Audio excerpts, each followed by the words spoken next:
America में white house के बाहर एक हमला हुआ जिसमें नेशनल गार्ड के 2 सैनिकों पर गोलीबारी हो गई। इसके बाद अब अमेरिकी राष्ट्रपति डोनाल्ड ट्रंप ने एक बड़ा एक्शन लिया है। डोनाल्ड ट्रंप ने कहा है कि वो तीसरी दुनिया के सभी देशों के लोगों के अमेरिका में बसने पर हमेशा के लिए बैन लगाएंगे ताकि अमेरिका का सिस्टम पूरी तरह से रिकवर हो जाए।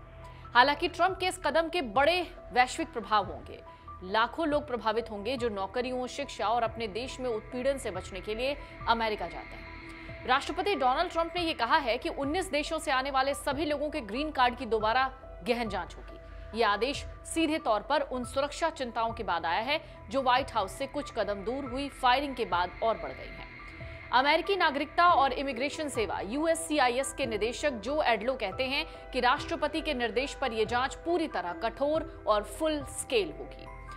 लेकिन इन सब के बीच ट्रंप ने ट्रुथ सोशल पर जो पोस्ट किया है उसके बाद से चिंता बढ़ गई है। ट्रंप ने कहा है अपने ट्रुथ सोशल पर पोस्ट करके, भले अमेरिका ने तकनीकी रूप से प्रगति की है, लेकिन इसकी आव्रजन नीति यानी इमिग्रेशन पॉलिसी ने कई लोगों के लिए उन लाभों और रहने की स्थितियों यानी लिविंग कंडीशंस को नष्ट कर दिया है। मैं अमेरिकी सिस्टम को पूरी तरह से ठीक करने के लिए सभी तीसरी दुनिया के देशों से प्रवास को स्थायी रूप से रोक दूंगा। बाइडेन के कार्यकाल में आए लाखों अवैध लोगों को वापस भेज दूंगा। इसमें बेसुध बाइडेन के ऑटोपेन से साइन किए गए प्रवेश भी शामिल हैं, जो कोई भी अमेरिका के लिए शुद्ध रूप से फायदेमंद नहीं है या जो हमारे देश से प्यार नहीं कर सकता उसे हटा देगा।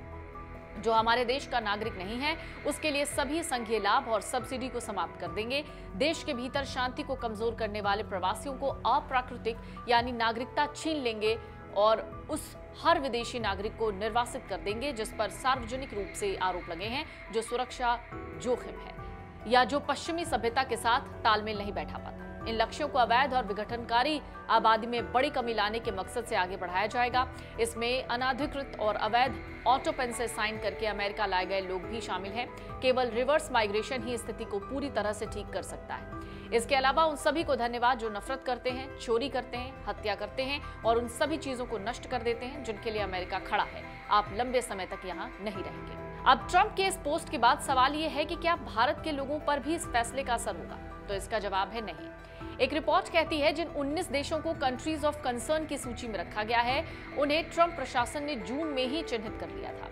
इन देशों में अफगानिस्तान, बर्मा, चाड, कांगो गणराज्य, Equatorial Guinea, Eritrea, Haiti, Iran, Libya, Somalia, Sudan, Yemen, Burundi, Cuba, Laos, Sierra Leone, Togo, Turkmenistan और वेनेजुएला शामिल है। तो दरअसल व्हाइट हाउस के पास एक अफगान नागरिक द्वारा गोली मारे गए वेस्ट वर्जीनिया नेशनल गार्ड के 2 सैनिकों में से एक की मौत हो गई। गोलीबारी का आरोपी 29 साल का रहमानुल्लाह लखनवाल है। ये संदिग्ध अफगानिस्तान से 2021 में अमेरिका लाया गया था। अमेरिका आने से पहले ये अफगानिस्तान में CIA की सपोर्ट वाली अफगान सेना की यूनिट में था। ट्रंप ने पहले ही अफगानिस्तान युद्ध के दौरान अमेरिकी सेना के साथ काम करने वाले अफगानों को 2021 में तालिबान के कब्जे के बाद अमेरिका में लाने के लिए बाइडेन प्रशासन की आलोचना की थी। अब ट्रंप ने अपने ट्रुथ सोशल मीडिया पोस्ट पर साफ कह दिया है कि जो कंट्री ऑफ कंसर्न है वहां से जो भी लोग आएंगे या आने वाले होंगे या जो भी इमिग्रेशन पॉलिसी होगी अब उसमें गहन जांच होगी और इसका एक बहुत बड़ा इम्पैक्ट ग्लोबली भी देखने को मिल सकता है। अगर आप ये वीडियो YouTube पर देख रहे हैं तो हमारे चैनल को सब्सक्राइब कर बेल आइकन दबाएं और Facebook पर देख रहे हैं तो हमारे पेज को लाइक करें।